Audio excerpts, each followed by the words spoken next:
오늘은 욕심 아닌 진심으로 사는 새해라는 제목으로 말씀을 계속 이어가겠습니다. 흔히 세상에서 2026년을 붉은 말의 해라고 부르더라고요. 이 붉은 말은 밝음, 열정, 에너지를 상징한다고 볼 수가 있습니다. 그래서 운세를 제가 보니까 가만히 있으면 손해를 보니 움직임이 복을 불러들인다. 이렇게 이제 해석을 하고 있더라고요. 말의 에너지로 열정을 가지고 살아가는 한 해가 되라. 이런 의미로 이렇게 이야기하는 것을 보았습니다. 새로운 한 해가 되면 사람들의 마음에 기대와 두려움이 더 많이 생긴다라고 합니다. 이 새롭다라고 하는 것이 사람의 마음 가운데 어떤 의미와 가치와 동기를 가져다 주는 것은 분명합니다. 올 한 해는 잘 될까? 작년보다는 좀 나아지겠지. 긍정적인 마음이 들면서도 동시에 어떤 마음이 드냐면 불안과 두려움이 같이 공존하기도 합니다.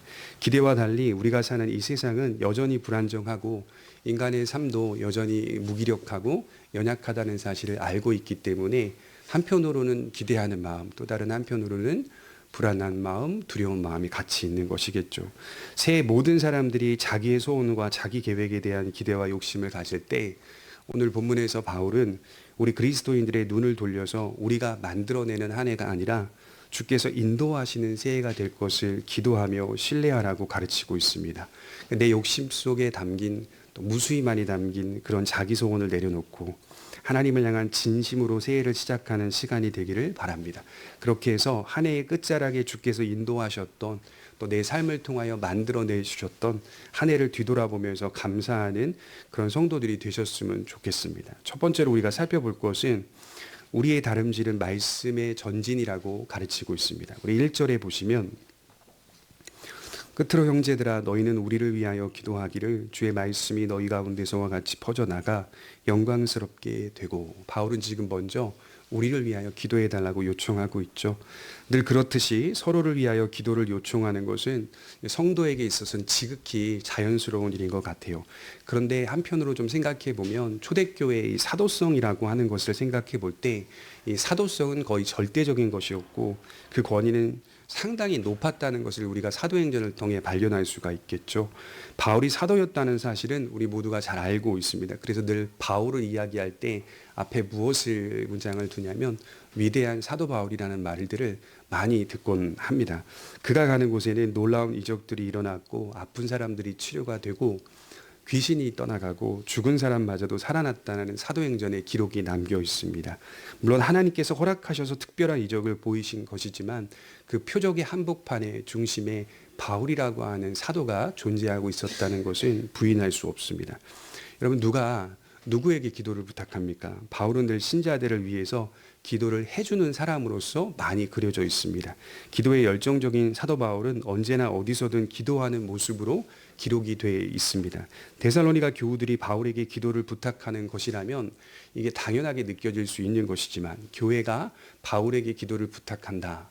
또 이렇게 하는 것 당연하게 느껴질 수 있지만 사도 바울이 지역 교회들에게 겸손히 기도를 요청하는 대목은 조금은 어색하게 느껴질 수가 있습니다. 이것은 그가 아무리 위대한 사도 바울이었다 하더라도 그 역시도 성도가 서로 교통하는 한 교회의 울타리 속에 있는 연약한 성도라는 위치에서 변함이 없었다라는 사실을 그려내고 있는 말씀입니다. 그래서 건강한 교회가 뭘까? 건강한 관계는 뭘까? 기도해주고 기도받는 기도의 관계가 온전한 관계이고 건강한 교회의 모습입니다.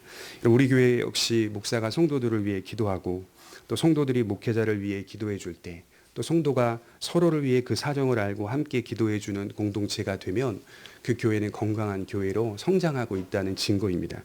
그렇지 않고서는 온전한 관계가 형성되지가 않습니다.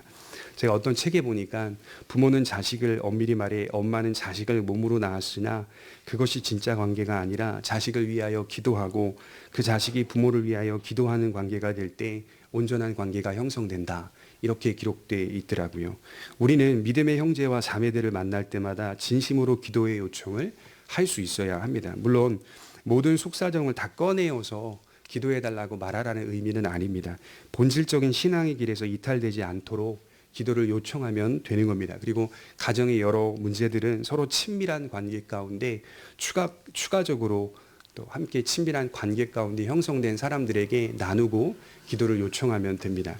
그래서 바울 역시 기도를 요청하고 있는 모습은 그가 자기 자신을 정확히 알고 있었다는 뜻입니다. 아무리 본인이 하나님이 택한 사도라 하여도 하나님 앞에서 변함없이 기도를 요청받아야 하는, 기도를 받아야 하는, 누군가의 걱정과 염려를 받아야만 하는 그런 연약한 자라는 사실을 스스로 인정하면서 겸손히 지역 교회들에게 기도 요청의 손을 뻗고 있다는 것이죠. 그런데 어떤 기도를 요청하고 있을까요? 바울은 개인의 성공을 위하여 기도를 요청하고 있지 않습니다. 바울이 전하는 1절에 보시면 하나님의 말씀이 너희 가운데서와 같이 퍼져나가 영광스럽게 되기를 기도해 달라고 구하고 있습니다. 여기 퍼져나가라는 번역을 직역을 해보면 다름지다라는 뜻입니다. 이 트레케라고 하는 동사인데요. 혹시 개역 한글 성경책 지금 가지고 계신 분들이 계시는지 모르겠지만 개역 한글의 성경책에는 직역한 의미를 그대로 써놨어요. 너희 가운데서와 같이 다름질하여 이렇게 써놨습니다. 너희 가운데서 같이 퍼져나가 이렇게 하지 않고 다름질하여 영광스럽게 되고라고 기록되어 있습니다. 사실 이게 훨씬 더 정확한 번역입니다. 주님의 말씀이 너희 가운데서와 같이 달려가고 있다. 멈추지 않고 계속 전진하게 될 것을 말씀하는 내용입니다. 그러고 보니까 거슬러 올라가서 생각해 보면 데살로니가 교회에 들어간 복음과 주님의 말씀은 어떠했는가? 정체되지 않았고 머물러 있지 않았습니다. 온갖 방해를 뚫고 능동적으로 확장하는 모습이었습니다. 그래서 디모데후서 2장 9절에 보면 복음을 인하여 내가 죄인과 같이 매이는 데까지 고난을 받았으나 하나님의 말씀은 매이지 않았느니라. 바울이 말년에 더 선명하게 깨달았던 사실은 자기 인생 가운데 어느 때에는 멈추었고 정체되었고 매였지만 그때에도 하나님의 말씀은 매이지 않았다라는 사실이죠. 자기는 매였고 자기는 정체되었고 자기는 멈춰 있었는데 말씀은 정체된 적이 없었고 말씀은 매인 적이 없었다. 그렇게 주님의 말씀은 데살로니가의 도시 전체로 다름질하였습니다. 2026년 붉은 말의 해라고 하는 것이 상징과 해석으로 보면 개개인들이 말처럼 열정을 가지고 다름질하여 그 흐름을 올라타라. 그리고 소원을 성취하라 이렇게 되어 있더라고요. 그러나 저는 우리 성도님들에게 분명하게 말씀을 드리고 싶은 것은 우리는 말씀 위에 올라타는 한 해가 되시길 바랍니다. 말씀 위에 올라타야 합니다. 우리들이 붙잡는 것은 우리 개인의 욕심에 대한 다름질이 아니라 하나님의 나라가 내 현실 가운데 드러나는 말씀의 다름질을 붙잡아야 합니다. 우리의 형편과는 무관하게 주님의 말씀이 내 삶 속에서 계속해서 달려가고 있다는 사실을 믿고 배우며 경험하는 그런 한 해가 되게 해달라고 서로를 위해 기도해 주셔야 됩니다.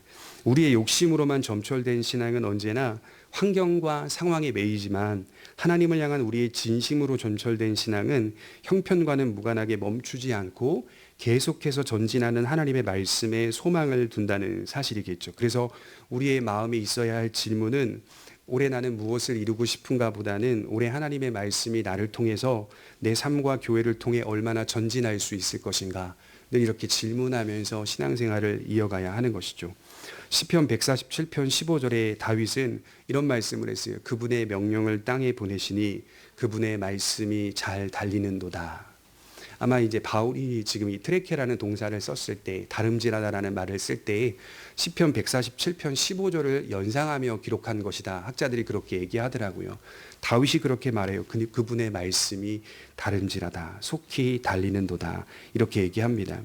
환경이 달라져도 시대가 변해도 하나님의 말씀은 여전히 그 진리의 자리를 빼앗기지 않습니다. 말씀은 멈추지 않고 달려갑니다. 제가 오래전에 말이 힘차게 달리는 모습을 본 적이 있는데요. 근데 그렇게 에너지가 풍부한 말도 이내는 지쳐서 멈추더라고요. 계속 달리지 못하더라고요. 열정과 에너지에도 한계가 있는 겁니다. 하지만 하나님의 말씀은 지치지 않고 피곤하지 않습니다. 이사야 40편 8절에 보면 우리 하나님의 말씀은 영영이 서리라. 항상 높은 봉우리 위에 서 있는 것이 하나님의 말씀입니다. 그러므로 우리는 목표를 세우되 우리 자신의 영광이 아니라 말씀의 전진을 통하여 복음이 영광받게 되기를 진심으로 바라야 합니다. 그래서 1절 하반절을 다시 보시면 말씀이 달려가서 영광스럽게 되고 이렇게 이어가고 있어요.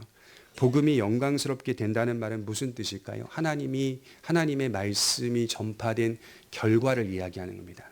말씀이 전파되었을 때 나타나는 이 결과가 복음이 영광스럽게 되고와 연결되어 있는 것이죠.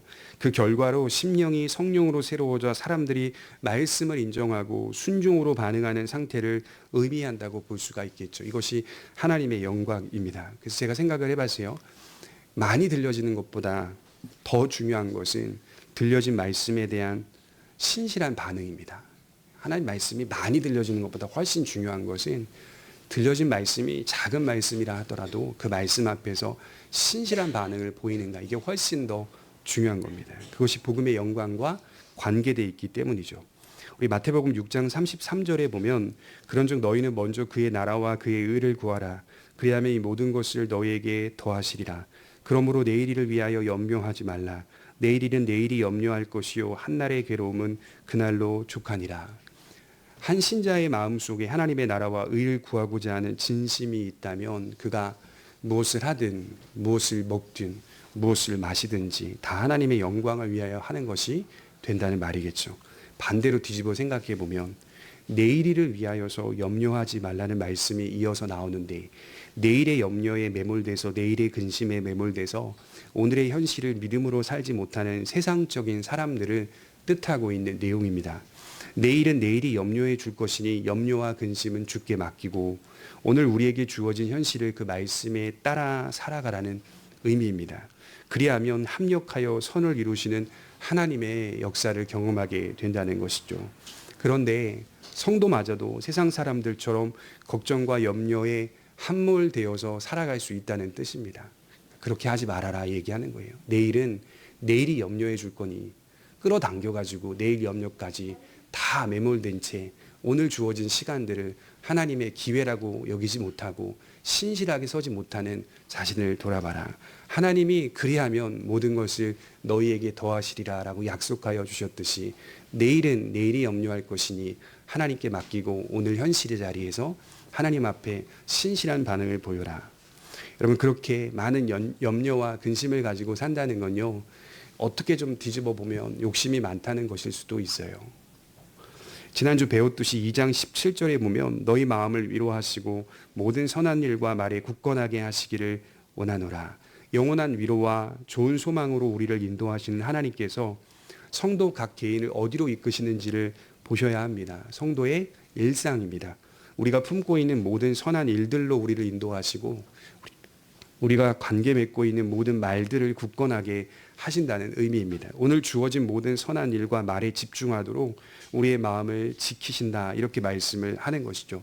그래서 오늘이라고 하는 자리에서 하나님의 말씀이 전진하고 있고 또 전진해야 한다는 사실을 먼저 기억하시고 그런 말씀의 인정과 순종의 반응을 통해서 결국 내게 주어진 여러 문제들을 선으로 이끌어 가시는 하나님을 보게 된다는 것입니다. 새해의 우선순위는 내 삶이 잘 되게 해달라고 구하기보다는 주님의 말씀이 나를 통해 잘 달려가게 하여 주옵소서, 이렇게 기도하셔야 돼요.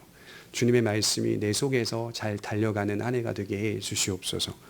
평생의 말씀이 있습니다. 제 가슴에. 디모데전서 4장 15절에 보면 이 모든 일에 전심전력하여 너의 진보를 많은 사람들에게 나타나게 하라.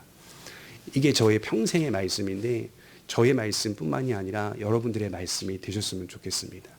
모든 일들에 전심전력하여 여러분들의 진보를 여러분들 자신만이 가지고 있는 것이 아니라 함께 신앙생활하는 많은 사람들에게 나타낼 수 있는 그런 선한 역사가 일어났으면 좋겠습니다.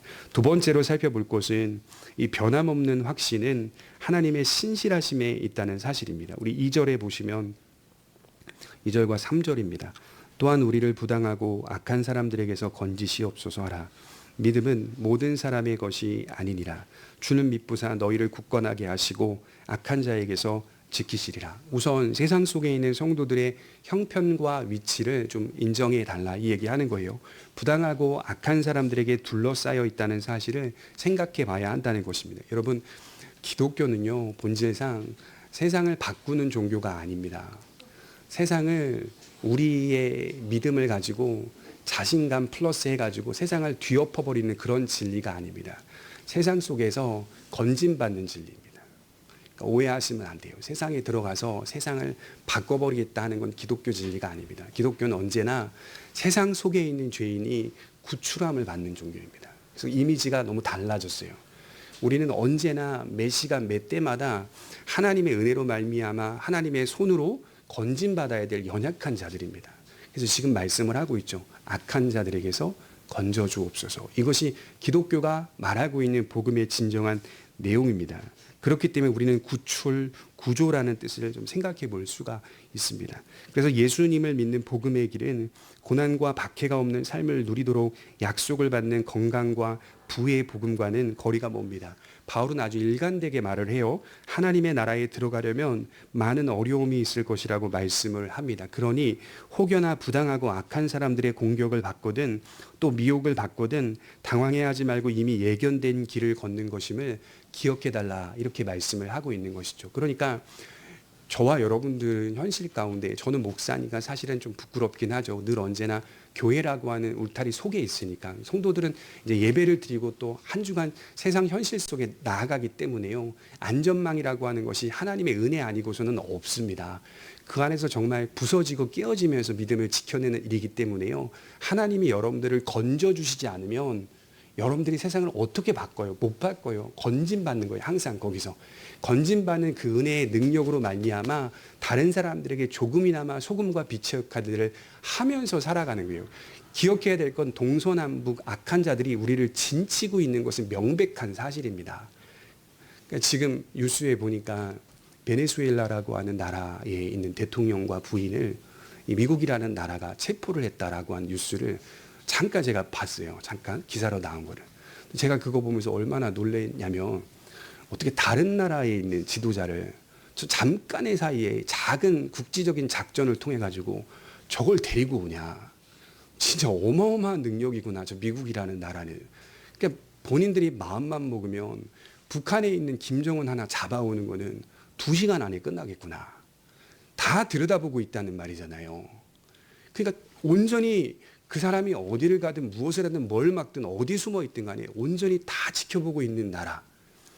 다 진을 치고 있는 거예요. 그러니까 아무리 그 보안이 철저해도 그 사람 하나 잡아오는데 잡아서 체포하고 헬리콥터 태워가지고 다른 나라로 지금 이동을 시켰다는 얘기를 제가 들어보니까 어마어마한 능력이 있는 나라구나, 이런 생각을 하면서 깜짝 놀라게 되었습니다. 악의 세력들이 세상 앞에서 우리 그리스도인들을 공격할 때 정말 어마어마한 능력으로 우리를 공격합니다. 진을 치고 있습니다. 어떻게 해요? 믿음에서 이탈되게 하려고요. 그리스도의 복음을 붙잡지 못하게 하려고요. 그 많은 세력들의 공격과 미혹들 앞에 우리는 서 있습니다. 그러니까 세상에서 동떨어져 살아가지가 않고 세상 중심에 있다 보니 하나님의 능력이 아니고서는 우리 스스로를 지켜낼 수가 없습니다. 그렇기 때문에 악에서 우리를 건지시옵소서라고 하는 기도는 반드시 신자 안에 있어야 할 중요한 기도다라고 하는 것이죠. 또한 우리는 그런 많은 공격을 받거든 당황해하지 말고 이미 예견된 길을 걷고 있다는 사실을 기억해달라고 바울이 말씀을 합니다. 여러분, 우리가 주목해야 할 것은 그런 부당하고 악한 현실 앞에서 하나님은 피스토스, 미쁘시다라고 하는 사실만 주목하며 걸어가면 돼요. 내 아내도 내 자녀도 내가 믿을 만한 사람들도 다 미쁘지 않아요. 피스토스가 해당되지 않는 존재들이에요. 근데 하나님은 미쁘시다. 어디서 안정감을 누려야 할까? 인간의 노력과 헌신, 높은 도덕성이 아니라 우리를 지금도 건져내사 믿음을 주시는 하나님의 신실하심의 안정감을 누리며 살아가야 하는 것이죠. 바울은 데살로니가 성도들에 대해서 품고 있는 기대를 너희 잘하고 있다. 얼마나 잘해요. 데살로니가 교회 성도들 진짜 잘하고 있거든요. 너희 잘하고 있으니 너희의 잘함의 조건과 자격의 어떠함에서 끌어내는 게 아니라, 너희 잘할 거라고 믿어 거기서 끌어내는 것이 아니라 주는 미쁘시다. 3절에 그렇게 말해요. 주님은 미쁘시다라는 사실에 그 기반을 두고 있습니다. 악한 자가 신자들이 가는 길에 어떤 시험과 환난을 보낸다 하더라도 우리 주 예수 그리스도는 신자들의 기대를 저버리지 않고 그들을 굳게 하시고 지키실 것입니다. 왜냐하면 3절에 주님은 미쁘시기 때문입니다. 여러분, 바울이요 고린도전서 10장 13절에도 뭐라고 말하냐면, 사람이 감당할 만한 시험 받기는 너희에게 당한 것이 없나니 오직 하나님은 미쁘사 너희가 감당하지 못할 시험 당함을 허락하지 아니하시고 시험을 당할 쯤에 또한 피할 길을 내사 너희로 능히 감당하게 하시느니라. 여기서도 오직 하나님은 미쁘시다 이렇게 말하고 있어요. 시험을 받는 신자들의 인생 속에 괜찮아, 하나님이 미쁘시기 때문에 시험 당할 쯤에 피할 길 내사 너희로 그 시험을 완전히 회피시키는 것이 아니라 감당하게 하실 것이다 라고 말씀을 하면서 우리에게 은혜를 끼치고 있는 것이죠. 그리고 우리가 살면서 발견해야 될 기독교 핵심이 무엇이냐면 믿음은 모든 사람의 것이 아니니라 라고 하는 2절 말씀입니다. 살면서 느끼지만 믿음이라고 하는 것이 모든 사람의 것이 아니구나. 마이클 호튼이라고 하는 신학자가 쓴 책 중에 오디너리라는 책이 있습니다. 오디너리. 평범함이라는 의미거든요. 근데 이 평범함이 사실은 그리스도인들에게는 매우 특별한, 매우 존귀한 의미가 있다라고 얘기를 해요. 그러니까 신자는 대단하고 큰 어떤 공로를 세우는 인생이 아니라 평범함 속에서 주님을 바라보며 만나며 경험하며 체험하며 순종하며 살기 때문에 그 지루하고 루즈한 일상이 신자 개인에게는 매우 특별하게 느껴질 때가 있다는 말이에요. 특별하다. 우리의 믿음은 특별하다. 현실의 삶 가운데 주를 본다는 것은 매우 신비하고 특별합니다.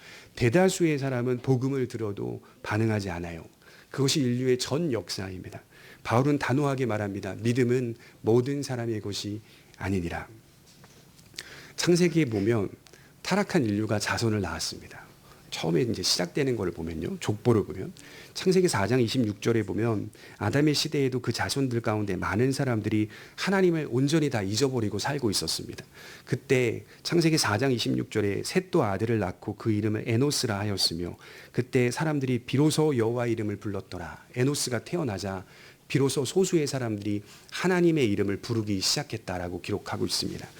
여러분 노아의 시대를 보시면 구원받은 사람이 몇 명이었죠? 노아의 8식구밖에는 아무도 없었습니다. 아브라함 때 역시 아브라함과 롯과 소수의 무리들 외에는 구원받지 못하였고 모세 때에는 많은 무리가 모세를 따랐지만 결국 범죄하여 하나님의 심판을 받은 사람들의 수가 오히려 더 많았습니다. 여호수아가 가나안에 들어간 후에 사사들이 백성들을 치리할 때 그때 여호와를 배반한 무리가 상당수였고 백성들은 하나님의 통침보다 인간 왕을 앞장 세우기 바빴습니다. 왕정 시대에 많은 왕들과 백성들이 하나님 앞에 범죄했으므로 대다수의 이스라엘 사람들은 아수르와 바벨론으로 포로되어 갔고 예수님 당시에는 많은 바리새인들과 유대인들이 주님을 믿지 않았고 사도시대에는 대다수의 유대인들이 불신자였고 이방인들 역시 곳곳에서 헬라의 수많은 우상들을 섬기고 살았습니다.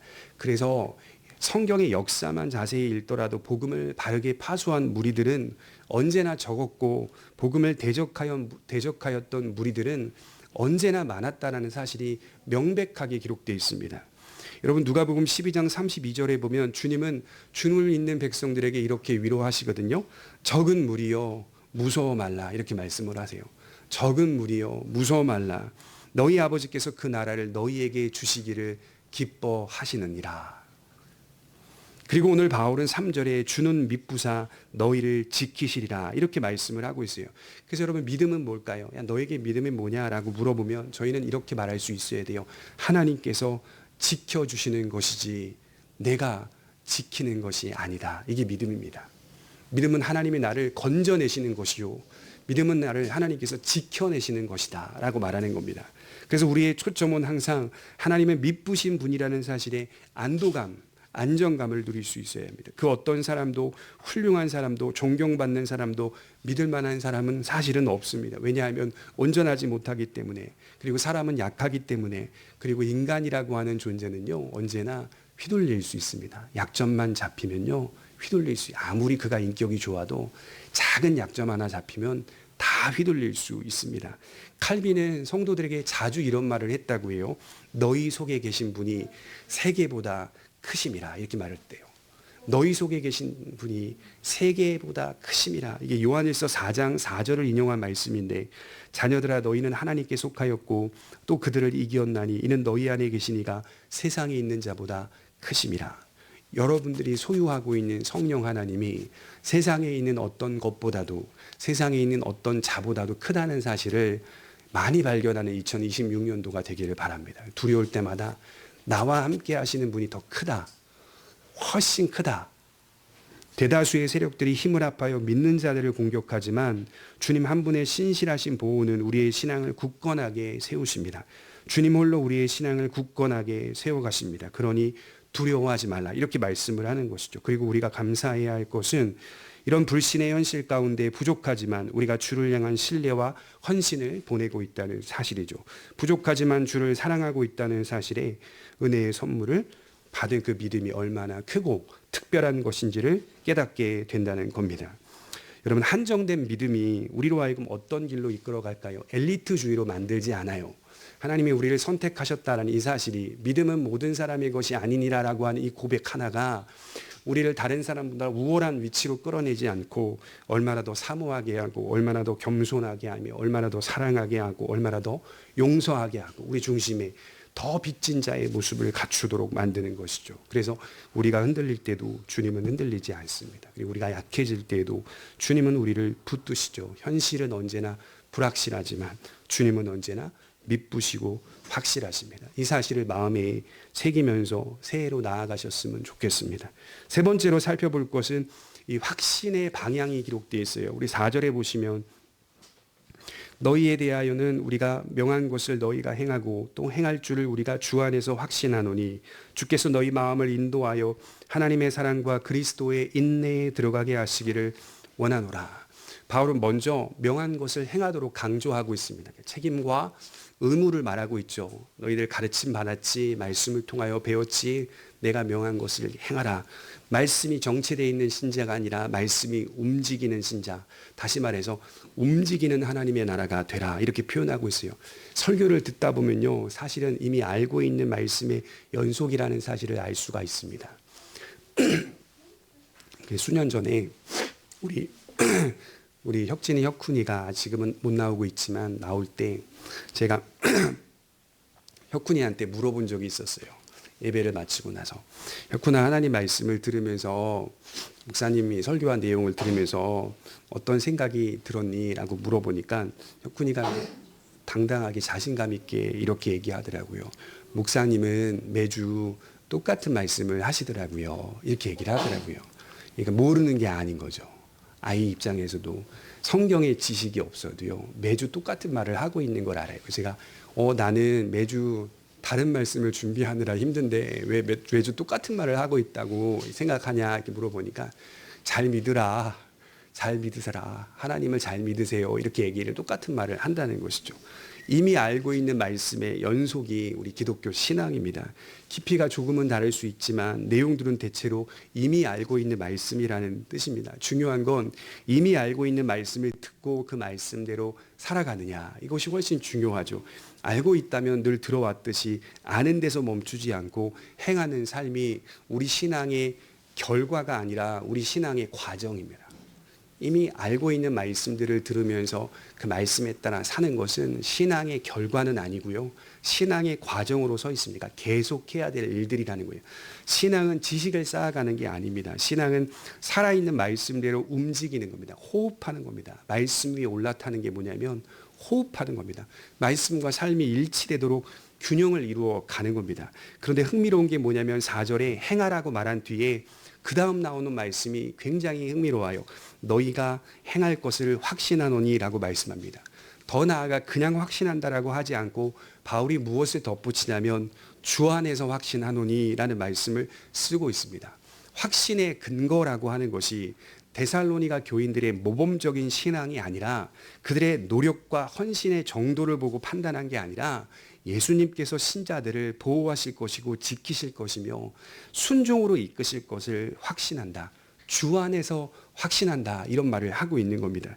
그래서 성도들은 언제나 어떤 순종을 보이든 그 성도가 얼마만큼의 순종을 하든 사실 그 자체가 공로가 될 수 없는 이유는 우리 모두가 주 안에 항상 연결되어 있기 때문입니다. 여러분, 연합이라고 하는 이 진리가요, 이게 사실은 성경에 다 도배되어 있는 진리거든요. 이 바울 서신의 3분의 1을 차지하고 있는 내용이 연합이라고 하는 교리에서 나온다고 해요. 연합이라는 교리를 신자가 신자 되게 하는 역사를 말하는 거거든요. 주 안에 신자가 연결이 되어 있기 때문에 신자가 나타내는 생각과 행위들이 그럴 수밖에 없다는 사실을 바울이 분명하게 설명하고 있는 거예요. 주 안에서 내가 확신한다라고 표현하는 것입니다. 주님 안에 있다는 사실, 연합되어 있다는 사실이 우리의 마음을 인도해 가시는 하나님을 경험하게 된다는 거예요. 마찬가지로 저도 우리 성도님들에 대한 확신을 갖고 있습니다. 주 안에서 확신합니다. 주께서 거듭난 성도들의 마음을 변화시키셔서 말씀대로 살아가도록 이끄실 것을 확신합니다. 변화된 삶의 배후에는 궁극적인 능력이 공존하는데 그것은 그리스도 안에서라고 하는 하나님의 신실함입니다. 무엇을 결심했는가 보다 계속 그 말씀대로 행하고 있는가, 이것이 우리에게 항상 있어야 할 질문입니다. 주 안에 서 있다면 충분히 넉넉히 감당할 수 있다라고 하는 것이 성경의 말씀입니다. 그러니까 여러분들이 내가 올해 한 해 성경적으로 살아가 봐야지, 내가 힘 다해서 살아가야지, 일단 먼저 그거는 생각하지 마세요. 그걸 제가 요구하는 게 아니에요.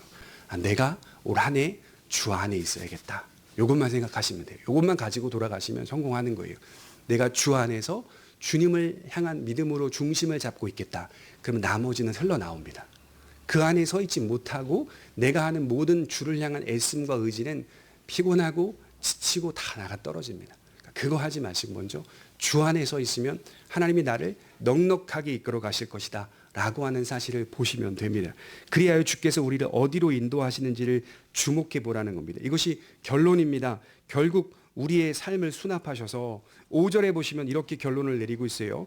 두 가지의 길로 인도하시는데 주께서 너희 마음을 인도하여 하나님의 사랑과 그리스도의 인내에 들어가게 하시기를 원하노라. 말씀의 순종을 통하여 확신이 주어지고 이 확신의 흐름은 마땅히 있어야 할 곳, 하나님의 사랑, 그리스도의 인내로 들어가게 하신다, 이렇게 표현하고 있어요. 여러분, 하나님의 사랑과 그리스도의 인내로 들어가게 한다, 이 들어가다라는 단어가 헬라어로 보면 직행하다라는 뜻입니다. 어디에 정차하지 않는다는 뜻이에요. 우리 마음을 곧장 직행하게 하실 것이다, 이렇게 표현하고 있어요. 그러니 두 가지 내용으로 하나님의 사랑을 더 많이 알게 하시고, 그리고 이 땅에서 그리스도의 인내가 무엇인지를 배우게 하신다는 거예요. 끝나는 게 아니라 인내를 닮아가게 하신다라고 하는 사실로 우리를 직행하게 하실 것입니다. 하나님이 우리를 사랑하신다는 사실을 지식이 아니라 경험과 확신으로 누리는 상태. 예수님의 십자가는 나의 고난과 대비되거나 대입할 수 없는 위대한 사건이지만, 이상하게도 내 고난과 어려움이 나를 대신하여 인생 가운데 오셔서 고난을 받으시고 순종하신 예수님의 삶을 바라보며 위로받게 되는 것이죠. 여러분 생각해 보십시오. 예수께서 걸어가신 인생의 모든 고난의 길들을 보면서 왜 우리는 거기서 우리 자신의 인생을 거기다 투영하냐, 이 말이에요. 그분이 가신 길인데, 근데 우리는 우리의 연약함과 일상의 지루함과 짜증남과 수많은 일어나지 못하는 정서적인 모든 것들까지도 예수님이 걸어가신 고난의 길에 때로는 대입을 시켜버린단 말이에요. 투영한단 말이에요. 투영해서 어떤 결과를 맺냐면 이상하게 위로를 받아요. 다시 일어나야겠다, 다시 희망을 가져야겠다, 다시 소망을 갖고 살아가야겠다. 왜 그래야만 한다는 거예요. 예수께서 우리를 대신하여 걸어가신 길이라는 사실을 우리가 믿기 때문에, 신뢰하기 때문에, 그리고 그분이 나를 체휼하고 계신다, 다 아셨기 때문에, 주님이 우리의 일상들을 다 보고 계시고 알고 계시고 경험을 하셨기 때문에 주님이 우리를 지금도 나를 용서하시고 만지신다는 사실을 믿고 신뢰하며 다시 일어나는 용기를 갖게 되는 것이죠. 그래서 그리스도께서 이 땅에 오셔서 끝까지 견디신 메시아의 길을 바라보며 예수님의 인내를 닮아가고 있는 나의 모습을 확인하게 되는 겁니다. 여러분, 기독교의 하나님은 어떤 분이시냐? 제가 찾아보니까 다른 종교도 제가 관심이 많다 보니까, 특히 불교 같은 것도 관심이 많아서 보기도 하고 들여다보기도, 영상도 강의도 듣기도 하는데요. 어떤 종교에도 기독교에 없는 게 하나 있어요. 신이 고난당하신 모습으로 그려내는 건 세상에 어떤 종교에도 없어요. 신이 고난을 당하시는 모습, 이해가 안 되는 겁니다. 이게 굉장히 신비한 거예요. 신이 인간의 자리에 오셔서 고난을 당하세요. 그리고 고난을 당하셔서 끝까지 가서 결국 십자가에 달려 돌아가세요. 원래는 이렇게 되지 않아요. 세상에 어떤 종교의 신도 신이 자신이 고난당하는 신은 없습니다. 근데 기독교만 유일하게 그렇습니다. 그 고난당하심을 통하여서 신자의 길이 고난 가운데 그 한복판 속에 놓여 있다는 사실을 깨닫고 그리스도 안에서 넉넉히 걸어갈 때 고난 이후에 나타나게 되는 영광이 현재의 고난과는 장차 비교할 수 없는 승리를 맛보게 해주실 것이라는 사실을 우리에게 알려주기 때문에 기독교의 복음이 너무나도 유일한 것이고 너무나도 분명한 것이고 너무나도 큰 진리다라고 하는 것을 볼 수가 있습니다. 그러니 우리가 겪는 고난과 어려움 앞에 그게 무엇이 됐든 그리스도의 인생을 바라보며 위로를 받는 겁니다. 이 모든 인생의 형편을 그대로 받으시고 우리를 구원하셨다는 사실에 고난당하신 예수님을 믿으며 구원을 확신하게 되는 것이겠죠. 성숙한 신앙은 뭘까요? 문제가 없는 삶이 아니라 어떤 문제 앞에서도 하나님의 사랑을 더 많이 경험하고 그리스도의 인내를 닮아가는 신앙이라고 할 수 있습니다. 새로운 한 해에 우리에게 더 많은 도전과 미혹이 있을 겁니다. 그때마다 하나님께서 우리의 마음을 하나님의 사랑으로 그리스도의 인내로 들어가게 하실 줄 믿습니다. 그 미국의 유명한 그 버니 샌더스라고 하는 상원 의원이 있는데요. 이분이 민주당 의원이신 것 같기는 해요. 근데 그분이 이제 AI의 위험성이라고 하는 주제를 가지고 CNN 뉴스에서 인터뷰한 내용이 있더라고요. 제가 보니까요. 당장 중단해야 된다. 이거 큰일 난다. 이 AI 기술이 이거 큰일 난다라고 하면서 막 그 위험성을 이야기를 막 하고 있더라고요. 우리 인류는 한 번도 이런 기술에 대해 논의해 본 적이 없다. 이렇게 얘기를 해요. 원래 사실상 어떤 일들이 일어나면 기술 발달이 일어나면 그와 함께 정치인들이 논의해 가지고요. 도덕적인 옳고 그름을 잘 나눈다고 하더라고요. 근데 이 기술이 너무 빠르게 급속도로 확산이 되니까 논의도 해보기 전에 그냥 시장에 나와 있다는 거예요. 이 일로 인해서 더 많은 이익을 얻게 되는 사람들은 기득권 세력밖에 되지 못한다 이렇게 얘기를 하더라고요. 사람들은 더 어려워질 것이다 이렇게 얘기를 하더라고요. 그걸 보니까 우리 그리스도인들도요 다 이런 위험의 현실 속에 노출되어 있는 겁니다. 거기서 우리가 붙잡아야 될 것은 하나님의 은혜와 하나님의 건지심밖에 없습니다. 하나님이 우리를 직행하게 하실 겁니다. 하나님의 사랑과 그리스도의 인내로 직행하게 하실 것을 믿으면서 2026년도를 더욱 하나님을 바라보며 살아가는 삶이 되시기를 주님의 이름으로 축원합니다. 기도하겠습니다. 사랑이 많은